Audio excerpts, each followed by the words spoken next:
Hi guys! Ayan, unboxing tayo. Ito na pala, kararating lang ng aking order sa TikTok yan. Sa TikTok lang yan. Ayan. Ang peraso pala nito is 40 plus 2 is 42 pieces. Ayan. Ang binayaran ko pala nito guys is 303. Ayan. Sobrang mura na niya guys kasi bumili ako nito sa tindahan. Nakailang beses na rin ako bumili or sa mall. Nasa 180 or 220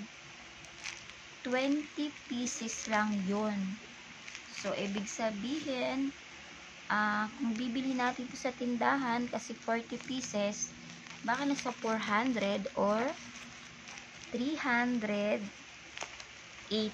diba? Kasi nga, ito is nasa 40 pieces plus 2, 42 pieces. Ayan guys.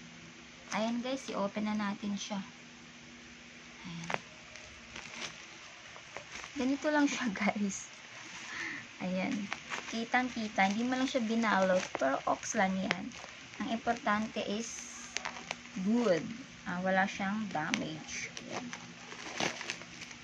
Ayan.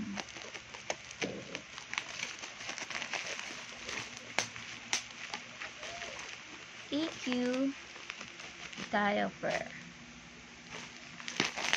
Ayan.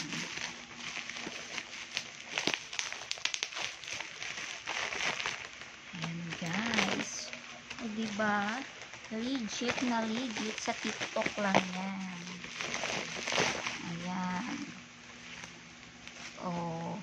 40 plus 2 is 42 pieces.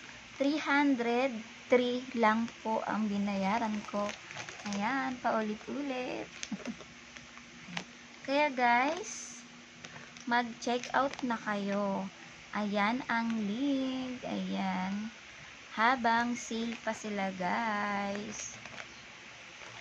At ayun nga pala ang baby ko. Tulog na tulog pa.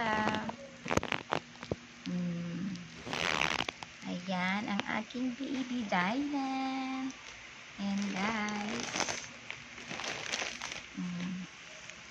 Diba? Legit. Sa TikTok lang yan, guys. EQ diaper.